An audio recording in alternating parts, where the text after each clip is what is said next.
کیجئے سامعین مکرم، حضرت سیدنا علی المرتضیٰ رضی اللہ تعالیٰ عنہ کا دور خلافت ہے۔ حضرت سیدنا علی المرتضیٰ رضی اللہ تعالیٰ عنہ دارالخلافہ کے اندر موجود ہیں۔ صبح کا وقت ہے۔ دارالخلافہ کے پولیس کا جو افسر ہے وہ حضرت سیدنا علی المرتضیٰ رضی اللہ تعالیٰ عنہ سے ملاقات کی اجازت طلب کرتا ہے۔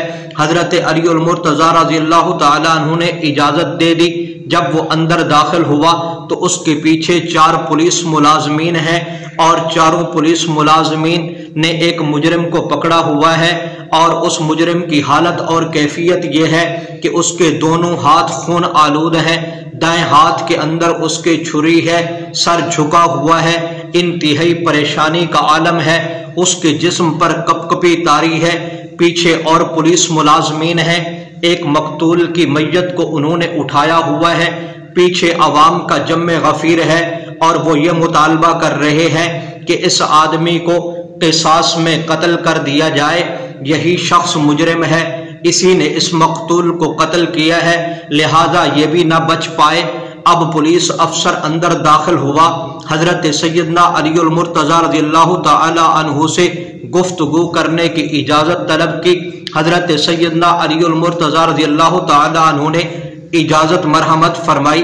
پولیس افسر نے گفتگو شروع کی، کہا اے امیر المؤمنین، عام روٹین کے مطابق ہم گشت کرنے کے لیے نکلے۔ گشت کرتے کرتے ہم ایک ایسی جگہ پر پہنچے کہ جہاں یہ مقتول کی نعش پڑی ہوئی تھی اور یہ قاتل اس نعش کے قریب کھڑا ہوا تھا۔ اس کے ہاتھ کے دائیں ہاتھ میں چھری تھی، دونوں ہاتھ خون آلود تھے، اس کی چھری سے خون کے قطرے گر رہے تھے۔ تو ہم نے اندازہ لگا لیا، ہماری تحقیق کے مطابق ابتدائی جو ہم نے تحقیق کی ہے، قاتل یہی ہے۔ یہ دونوں لگتا ہے کہ آپس میں دوست تھے، مقتول متوسط گھرانے سے تعلق رکھتا ہے، ان کی آپس میں کسی بات پر ان کا جھگڑا ہوا، ان کا اختلاف ہوا، تو اختلاف اس حد تک پہنچ گیا کہ اس نے اس کو مقتول کر دیا، یعنی اس کو مار دیا۔ تو اب ہم اس کو لے کر آئے ہیں، اے امیر المؤمنین، اس نے اپنے جرم کا اقرار بھی کر لیا ہے۔ حضرت سیدنا علی المرتضیٰ رضی اللہ تعالیٰ عنہ مجرم کو اپنے قریب بٹھاتے ہیں، پوچھتے ہیں کہ کیا تو نے اس کو قتل کیا؟ گردن جھکی ہوئی ہے، اس نے اپنے جرم کا بھی اقرار کر لیا۔ جی امیر المؤمنین، میں نے قتل کیا۔ وضاحت طلب کی حضرت علی المرتضیٰ رضی اللہ تعالی عنہ نے۔ قتل کرنے کی وجہ کیا ہے؟ اگلا جملہ کچھ بھی نہیں کہتا، خاموشی اختیار کی ہوئی ہے۔ پولیس نے پوری تفتیش کی، لیکن جرم کا اقرار کرنے کے بعد وہ پوری وضاحت طلب کرنے کے لیے، وضاحت دینے کے لیے تیار نہیں ہے کہ میں نے کیوں قتل کیا، بس قتل کا اقرار کر لیا۔ اب حضرت علی المرتضیٰ رضی اللہ تعالی عنہ نے ظاہری حالت کیفیت کو دیکھ کر فیصلہ سنا دیا کہ بدلے کے اندر اس کو بھی قتل کر دیا جائے، لیکن ذرا ابھی ٹھہر جاؤ، اس کو اب لے جاؤ، عصر کے وقت اس کو لے آنا اور اس پر ہم سزا مقرر کر دیں گے اور اس کو سزا دے دیں گے۔ ابھی پولیس اس کو واپس لے کر جا رہی تھی، وہ مجمع، وہ جمع غفیر جو شور برپا کیا ہوا تھا، چیخو پکار کر رہے تھے کہ قصاص میں اس کو بھی قتل کر دیا جائے۔ اس مجمع میں سے ایک آدمی آگے بڑھتا ہے، کہتا ہے پولیس والوں ذرا رک جاؤ، ذرا ٹھہر جاؤ، یہ آدمی قاتل نہیں، یہ آدمی مجرم نہیں، قاتل میں ہوں، مجرم میں ہوں، مقتول کو قتل میں نے کیا۔ اب سارے لوگ حیران ہو گئے، نعرہ تکبیر کی صدا بلند ہوئی۔ حضرت سیدنا علی المرتضیٰ رضی اللہ تعالیٰ عنہ بھی یہ منظر دیکھ رہے ہیں۔ پوچھا گیا بھائی تو نے قتل کیا؟ جی میں نے قتل کیا۔ کیوں بھائی تو نے قتل کیا، وجہ کیا بنی؟ کہا اے امیر المؤمنین، میں انتہائی غریب آدمی ہوں، میں ایک فقیر آدمی ہوں، میرے گھر کے اندر فقر و فاقہ، انتہائی پریشان حالت میں تھا۔ میں صبح کے وقت جب نکلا، شیطان نے میرے دل کے اندر وسوسہ ڈالا کہ یہ آدمی صبح صبح جو اپنے گھر سے باہر نکلا ہے تو صاف ظاہر ہے صبح کے وقت نکلنا اس بات کی علامت ہے کہ یہ منڈی کی طرف جا رہا ہے سامان لینے کے لیے، اس کی جیب کے اندر رقم بھاری ہوگی اور یہ رقم سے سامان لے گا تو کیوں نہ، کھنڈ رات ہیں اور ہر طرف ہی سناٹا ہے، تو اس پر حملہ کر کے اس کو قتل کر کے اس کی تلاشی کر کے پیسے نکال لوں، 4 दिन अच्छे गुजर जाएंगे। ऐ अमीरुल मोमिनीन, जब ये खंडरात में पहुंचा तो मैं आगे बढ़ा, मेरे हाथ के अंदर छुरी थी, मैंने इस पर हमला किया, ये ज़मीन पर गिरता है, मैंने इसका काम तमाम किया। मैं तलाशी करने ही लगा था, दूर से देखा मैंने पुलिस आ रही थी तो मैंने दौड़ लगाई, मैं एक तरफ छुप गया।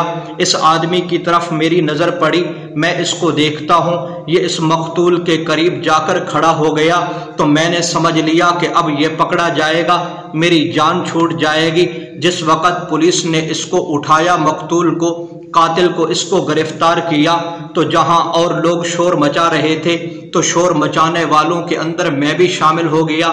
मैंने कहा अब मैं बच गया हूं, अब ये आदमी फंस गया है। ऐ अमीरुल मोमिनीन, जब आपने इनके बारे में ये फैसला कर दिया कि किसास में इसको कत्ल कर दिया जाए, तो मैंने सोचा पहले एक आदमी को मार चुका हूं, अब दूसरे आदमी को भी नाहक सजा मिलेगी तो दोहरे कत्ल का मैं मुजरिम हूँगा। तो मैंने यही फैसला किया, चलो एक जुर्म तो कर लिया, एक आदमी को तो कत्ल कर लिया, उसकी सज़ा भुगत लो, दोहरे कत्ल का जुर्म तुम्हारे सर, और अल्लाह के हुजूर तुम क्या जवाब दोगे। अब हज़रत सैयदना अलीउल मुर्तज़ा रज़ियल्लाहु ताला अन्हु ने पहले शख्स को बुलाया, कहा तूने फिर जुर्म का इकरार क्यों किया। कहने लगा ए अमीरुल मोमिनीन, मैं आपको क्या बताऊं, सुबह का वक्त है, मैं कसाई हूँ, मैं अपने फट्टे पर पहुँचा, वहाँ मैंने गाय को ज़िबा किया, ज़िबा करने के बाद मैंने उसकी खाल उतारी, खाल उतार रहा था, अस्तंजे की नौबत आई, मेरे हाथ के अंदर छुरी है, मैं जब बाहर निकला अस्तंजे के लिए तो मैं अस्तंजा कर ही रहा था, करीब मैंने देखा यह मकतूल पड़ा हुआ है तो मैं तो हवास बाख्ता हो गया, मैं तो परेशान हो गया। अब मैं वही खड़ा हूँ, इतने में पुलिस आ गई तो अब मेरा बचना इंतहाई मुश्किल था। अब मैं क्या कर सकता था जब मौके पे मेरे हाथ के अंदर छुरी है और मेरे दोनों हाथ खून आलूद हैं, तो मेरा बचना तो इंतहाई मुश्किल था। अब मेरा कोई गवाह भी नहीं, तो मैंने अपने जुर्म का इकरार कर लिया बस। अब हज़रत सैयदना अलीउल मुर्तज़ा रज़ियल्लाहु ताला अन्हु के सामने दोनों आदमी हैं, पहले ने जुर्म का इकरार किया, उसको बचाने के लिए दूसरा आदमी आ गया। अब इनका क्या करना चाहिए। हज़रत सैयदना अलीउल मुर्तज़ा रज़ियल्लाहु ताला अन्हु का बेटा हज़रत सैयदना हसन रज़ियल्लाहु ताला अन्हु भी अपने बाप के साथ बैठकर इस्तिफ़ादा हासिल करता था। अब क्या करना चाहिए। हज़रत सैयदना हसन रज़ियल्लाहु ताला अन्हु ने अपने वालिद अमीरुल मोमिनीन हज़रत सैयदना अलीउल मुर्तज़ा रज़ियल्लाहु ताला अन्हु से फरमाया, ऐ अब्बा जान, मैं आपको एक मशवरा दूं। इस दूसरे आदमी ने अगरचे एक आदमी को कत्ल किया लेकिन दूसरे आदमी को कत्ल से बचवाना चाहता था। मेरा तो मशवरा यही है कि दूसरे आदमी को भी बरी कर दिया जाए। हसन, तेरे पास दलील क्या है। हज़रत हसन रज़ियल्लाहु ताला अन्हु क्या कहते हैं, ऐ अब्बा जान, कुरान में अल्लाह रब्बुल इज़्ज़त क्या फरमाते हैं, वमन अहयाहा फकअन्नमा अहयन्नास जमीआ, कि जो शख्स एक आदमी की ज़िंदगी को बचा ले गोया कि सारे इंसानियत की ज़िंदगी को उसने बचा लिया। तो इसने एक आदमी को तो कत्ल कर दिया लेकिन दूसरे आदमी को इसने बचा लिया। तो मेरा मशवरा यही है कि इसको भी बरी कर दिया जाए। हज़रत सैयदना अलीउल मुर्तज़ा ने हज़रत हसन रज़ियल्लाहु ताला अन्हु की जब यह बात सुनी तो फैसला कर दिया कि दोनों आदमियों को बरी कर दिया जाता है, दोनों को आज़ाद कर दिया जाता है। और पहला आदमी जो मकतूल हुआ, कत्ल कर दिया गया, उसके किसास का क्या बनेगा।